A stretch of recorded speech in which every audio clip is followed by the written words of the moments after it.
तो इस कहानी की शुरुआत में हमें एक आदमी को दिखाया जाता है जिसका नाम विक्टर होता है और वो किसी छोटे से बच्चे को मारने वाला होता है, लेकिन वो उस बच्चे पर रहम खाकर उसे मारता नहीं है।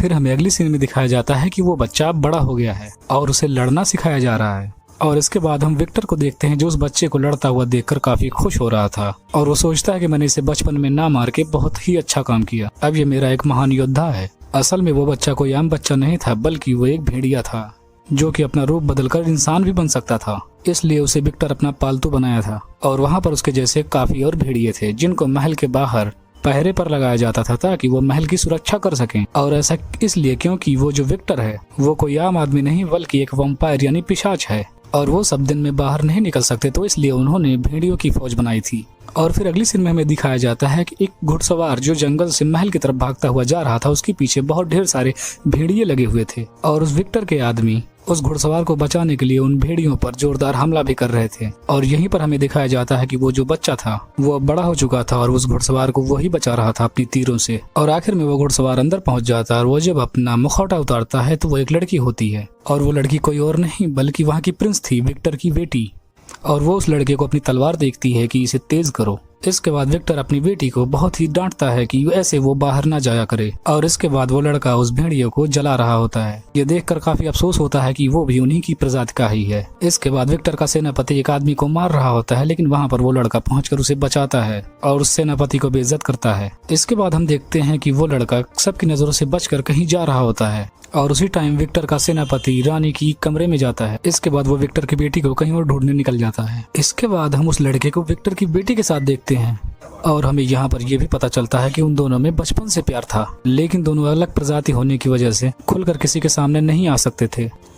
और उस लड़के के गले में एक पट्टा भी लगा होता है जिससे वो कभी भेड़िया ना बन सके। और वो विक्टर की बेटी को उसकी चाबी दिखाता है कि उसने चाबी बना ली है, वो अब भाग जाना चाहता है और उस लड़की को भी अपने साथ ले जाना चाहता है। और ये सब होते हुए विक्टर का सेनापति उन दोनों को देख रहा था। और फिर हम अगली सीन में देखते हैं कि विक्टर के लोग कुछ गुलामों को जंगल के रास्ते राजमहल ले जा रहे थे और ये बात पता पाते ही विक्टर की बेटी भी उसी जंगल की तरफ निकल जाती है अपने गुलामों को लेने के लिए। और यहाँ पर विक्टर का सेनापति उस लड़के से बता रहा था कि मैंने सब कुछ देख लिया है। ये सुनकर वो लड़का बहुत ही शॉक्ड हो जाता है और फिर विक्टर की बेटी के जाने के बाद वो लड़का भी उसके पीछे निकलने लगता है क्योंकि उसे पता था कि वहाँ पे बहुत ही खतरा है। और दूसरी तरफ विक्टर के आदमियों पर जंगल में भेड़ियों की फौज ने हमला कर दिया था और वो एक एक करके सबको मार डाल रहे थे। लेकिन तभी वहाँ पर विक्टर की बेटी पहुंचकर उन सबको बचाने लगती है, लेकिन वहाँ पर विक्टर की बेटी भी मारी जाती है अगर वहाँ पर वो भेड़िया यानी वो लड़का ना आया होता तो। इसके बाद वो लड़का अपना पट्टा निकाल कर फेंक देता है ताकि वो भेड़िया बन सके और वो भेड़िए के रूप में आकर सारे वहाँ के भेड़ियों को ऑर्डर करता है कि वो वहाँ से चले जाएं। और उसके बाद सारे भेड़िए मान भी लेते हैं, लेकिन तभी वहाँ पर विक्टर आ जाता है और उसके आदमी उस लड़के पर तीर चला देते हैं जिससे वो जख्मी होकर वहीं गिर जाता है। और विक्टर उससे कहता है कि तुमने अपने गले का पट्टा निकाल कर गलती कर दी और तुम्हें इसकी सजा मिलेगी। इसके बाद उस लड़के यानी इंसानी भेड़िए को ले जाके महल के बीचों बीच लटका देता है और विक्टर उसे 1000 कोड़े मारने का ऑर्डर करता है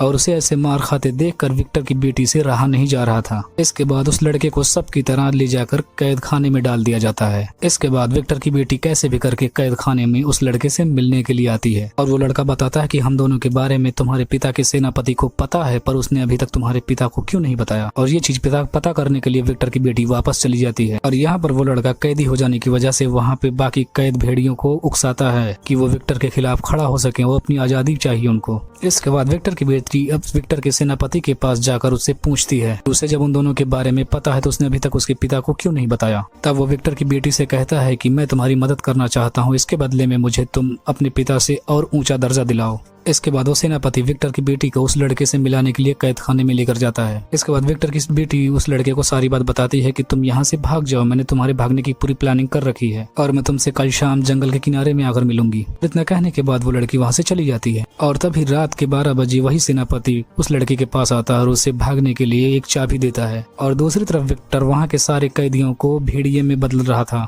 इसके बाद राजा का एक आदमी कारागार में कैदियों को देखने के लिए आता है, लेकिन वो पता पाता है कि सब तो वहाँ से भाग चुके हैं। और जब वो अंदर जाके चेक करता है तो वहाँ पर सिर्फ एक ही भेड़िया था और वो वही लड़का था और वो उसे बहुत बेरहमी से मार डालता है। और इसके बाद वो बाकियों को भागने के लिए कहता है और वो बारी बारी करके सबके लॉकअप्स खोल देता है और सबको साथ में ले लेता है। और इतने में ही महल में सबको पता चल जाता है कि कैदी भाग रहे हैं और विक्टर के आदमी इतने में उन पर तीर चलाना शुरू कर देते हैं। और जब खबर विक्टर तक जाती है तो विक्टर भी उसे खोजने के लिए निकल जाता है, लेकिन उसमें से वो लड़का और उसके कुछ साथी वहाँ से भागने में कामयाब हो जाते हैं। अब विक्टर की सेना तो बाहर आ नहीं सकती थी क्योंकि वो लोग वैम्पायर थे और धूप में निकल नहीं सकते क्योंकि उसने उसे डुप्लीकेट चाबी दी थी। और दूसरी तरफ वो लड़का जंगल के सारे भेड़ियों को इकट्ठा कर रहा था क्योंकि वो जंग का एक नया ऐलान करने वाला था। और आखिर में उस लड़के के पास भेड़ियों की एक अच्छी खासी फौज तैयार हो चुकी थी जो कि विक्टर से लड़ने के लिए काफी थी। लेकिन दूसरी तरफ विक्टर को अब अपनी बेटी पर शक हो रहा था, तो विक्टर अपनी बेटी की खून पीकर उसकी यादों में जाता है और देखने बंद करके बाहर चला जाता है। दूसरी तरफ वो लड़का विक्टर की बेटी के आने का इंतजार कर रहा था क्योंकि उसने वादा किया था, लेकिन वो देखता है वहाँ पर विक्टर की बेटी नहीं बल्कि कोई और आई होती है और वो उस लड़के को बताती है कि तुम्हारी प्रेमिका यानी विक्टर की बेटी को पकड़ लिया गया है, उसकी हकीकत उसके पिता को पता चल चुकी है और तुम्हें जाकर उसे बचाना होगा। इसके बाद वो लड़का अपने एक भेड़िए साथी को बोलता है कि तुम ये फौज संभालो और मैं उस लड़की को छुड़ाने के लिए जाता हूँ। और इसके बाद वो लड़का कैसे भी करके उस महल में फिर से घुस आता है और फिर वो कुछ सिपाहियों को मारते हुए सीधा विक्टर की बेटी के कमरे में चला जाता है और वो दोनों वहाँ से भाग जाते हैं। और तभी विक्टर को पता चलता है कि वो दोनों भाग रहे हैं, लेकिन विक्टर वो दोनों जहाँ से भी भाग रहे थे वहाँ पर आग के गोले गिरवा देता है और वो आखिरकार फंस ही जाते हैं। और फिर बहुत सारी लड़ाई होने के बाद विक्टर की बेटी आखिरकार विक्टर पर तलवार तान देती है और कहती है कि उस लड़के को छोड़ दो, हमें आजाद कर दो। और वो कहती है कि मैं इस लड़के की बच्ची की माँ भी बनने वाली हूँ। ये सुनकर विक्टर काफी बौखला जाता है और अपनी बेटी को फिर से गिरफ्त में ले लेता है और उस लड़के को फिर से कैद खाने में डलवा देता है। इसके बाद विक्टर अपनी बेटी को एक खंभे से बंधवा देता है और उसके सामने उस लड़के को भी। और विक्टर अपनी बेटी के सामने उस लड़के पर कोड़े बरसवा रहा था और उसे तब तक मारा गया जब तक कि वो बेहोश ना हो गया। और विक्टर ने अपनी बेटी के लिए भी एक बहुत ही खौफनाक सजा सोच रखी थी, वो ये कि उसे धूप से ही जला दिया जाए। और आखिर में उस महल की छत खुलती है और उसकी रोशनी विक्टर की बेटी पर पड़ती है और उस लड़के के सामने वो लड़की धूप में जलकर राख हो जाती है क्योंकि वो भी एक वैम्पायर ही थी। और ऐसा देखकर वो लड़का बिल्कुल पागल हो जाता है और वहीं पर बेहोश हो जाता है। और अब जब रात के 12 बजते हैं तो वो लड़का फिर से अपने भेड़िए रूप में आने लगता है और अब उसमें काफी ज्यादा गुस्सा भर गया था और वो वहाँ से विक्टर को ढकेल के सीधा महल के बाहर निकल पड़ता है। लेकिन अफसोस वो बाहर जाने में कामयाब नहीं हो पा रहा था क्योंकि विक्टर के आदमी उसको काफी ज्यादा जख्मी कर चुके थे।